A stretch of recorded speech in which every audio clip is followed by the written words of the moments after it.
আগামী জানুয়ারি মাস থেকে আমাদেরকে যে তথ্য আমরা পেয়েছি সেই তথ্যটা হচ্ছিল ওনারা দেখবেন যে সব ঠিক আছে কি না আছে, তারপরেই তারা পর্যায়ক্রমে এখানে আসবে। কোথায় আসবে? আমাদের আজকে 4600 জায়গায় আমাদের টার্গেট হলো এই স্কুলে যারা হেঁটে আসে এইটা বাদ দিয়ে যারা গাড়িতে আসে, ভ্যানে আসে, মাইক্রোবাস আসে, সবাইকে এখানে নিয়ে আসতে পারবো। তাহলে দেখা যাবে 20টি গাড়ির মাধ্যমেই আমাদের টোটাল 3000 ছাত্র ছাত্রী এখানে তারা চলে আসবে বাসের মাধ্যমে।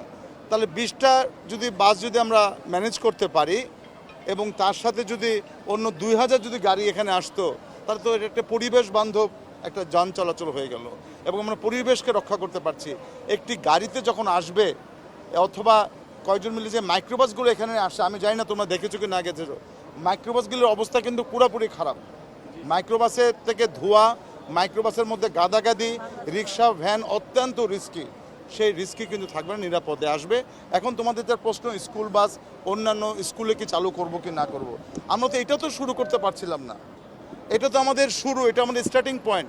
নগদের কাছে সব গ্রাহকই প্রিয়, তাই তো সারা দেশে ক্যাশ আউট চার্জ সবচেয়ে কম। আমাদের সাথে কথা হয়েছে মাননীয় শিক্ষামন্ত্রীর সাথে, উনিও বলেছেন পুলিশ কমিশনার সহ আমরা প্রত্যেকটি স্কুলের সাথে আগে কিন্তু বসেছি, কিন্তু ওনারা বলেছিল চালুটা কোন দিক দিয়ে ওরা দেখতে চায়।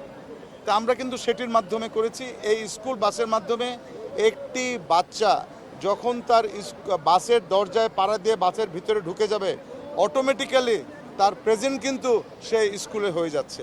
সেই অ্যাপসটা আমরা নিশ্চিত করে ফেলেছি। এই বাসগুলা কোন রুটে যাবে, কোন দিক দিয়ে যাবে, প্যারেন্টসরা কিন্তু বসে বসে অ্যাপসের মাধ্যমে দেখতে পারবে। কোন জায়গাটায় নামবে, কোন জায়গাটায় ড্রপ হবে, এগুলো কিন্তু সব আমরা প্যারেন্টসদের সাথে কথা বলেছি এবং স্কুলের শিক্ষক সাথে আমরা আলাপ করেছি। আমি সবাইকে অনুরোধ করব, যারা বিভিন্ন জায়গায় স্কুল করেছেন আবাসিক এলাকাতে, আপনাদের কিন্তু সময় আসছে, আপনারা আমাদের স্কুল বাসে আসুন, নচেত আমরা কিন্তু আপনাদের সেই স্কুলগুলোও কিন্তু বন্ধ করে দিতে বাধ্য থাকব। এইভাবে কিন্তু শিক্ষা মন্ত্রণালয় আজকে বলে গিয়েছে।